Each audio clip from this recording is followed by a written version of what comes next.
अस्सलाम वालेकुम नाजरीन, मैं हूं हकीम आमिर रज़ा गुभाया।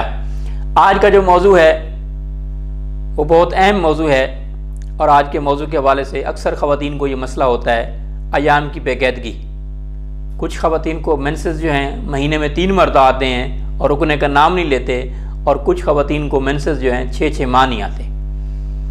जिन ख़वातीन को मेंसेस महीने में 3 मरतबा आते हैं तो उनको बहुत ज़्यादा वीकनेस होती है, और जिन ख़वातीन को 6-6 महीने मेंसेस ही नहीं आते उनका मोटापा बढ़ जाता है और मज़ीद अमराज जो हैं वो जन्म लेते हैं, और उनका गंदा खून जो है वो 6-6 महीने नहीं निकलेगा तो पेट के अमराज भी मज़ीद पैदा होंगे, ब्लड प्रेशर के अमराज होंगे, चिड़चिड़ापन आएगा, लिकोरिया जैसी अलामात भी मज़ीद पैदा होंगी। तो इस हवाले से सबसे पहले बताऊँ कि जिनको ब्लीडिंग होती है उसके लिए मैं आपको बेहतरीन इलाज बताता हूँ।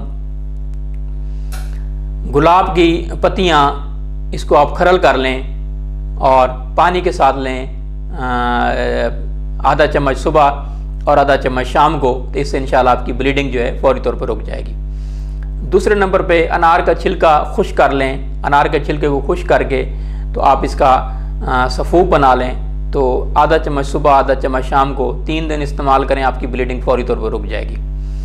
तीसरे नंबर पे सितावर मौजूद है। सितावर भी ब्लीडिंग रोकने के लिए बहुत ही मुफीद है। 1 चम्मच सुबह 1 चम्मच शाम को दूध के साथ लें, ब्लीडिंग आपकी फौरी तौर पर रुक जाएगी।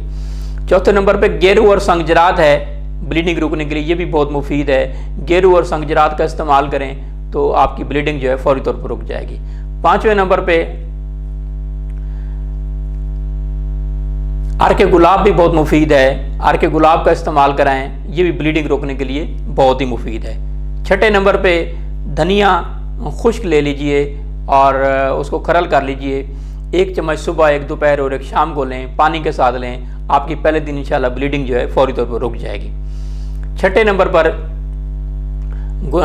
अनार की पत्तियां आप साया में खुश्क कर लें और इसका सफ़ूफ बना लें, तो ये आधा चम्मच सुबह आधा चम्मच शाम को पानी के साथ लें, इससे भी आपकी ब्लीडिंग जो है फौरी तौर पर रुक जाएगी। ये था ब्लीडिंग रोकने के लिए जिनको अयाम की ज़्यादती होती है।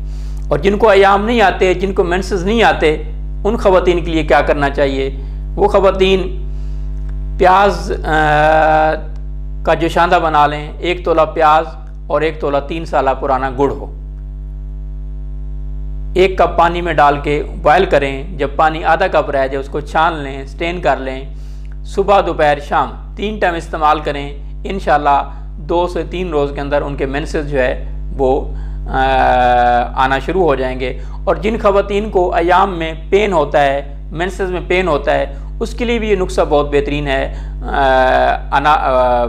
सौंफ और गुड़ वाला। दूसरे नंबर पे जिन ख़वातीन को मेंसेस के दौरान जो है ड्यूरिंग पीरियड्स जो हैं पेन होता है, उसके लिए प्याज का पानी, इसका जोशांदा बना लें। 1 प्याज सुबह 1 दोपहर और 1 शाम को, और नीम गरम पिएँ। इससे भी इंशाल्लाह आपकी जो पेन की तकलीफ़ है वो ख़त्म हो जाएगी। तीसरे नंबर पे बहुत अहम नुस्खा है, वो है अबहल और मरमकी।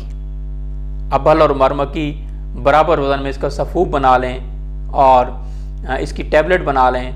2 टैबलेट सुबह, 2 दोपहर और 2 शाम को पानी के साथ लें। आपको अगर 2 साल से मेंसेस नहीं आ रहे, इंशाल्लाह पहले या दूसरे दिन आपको मेंसेस आना शुरू हो जाएंगे, और नीम गर्म पानी के साथ ये टैबलेट इस्तेमाल करें। चौथे नंबर पे गाजर का तुख्म जो है, तुख्म गाजर, ये पेन के लिए बहुत मुफीद है। जिन ख़वातीन को पेन होता है और जिन ख़वातीन को मेंसेस नहीं आते, तो तुख्म गाजर जो है 1 ग्राम सुबह 1 ग्राम दोपहर और 1 ग्राम शाम को नीम गर्म पानी के साथ लें, तो आपको इंशाल्लाह मेंसेस जो है वो खुल के आएंगे और आपकी मेंसेस की तकलीफ़ जो है वो इंशाल्लाह ख़त्म हो जाएंगी। बहुत शुक्रिया।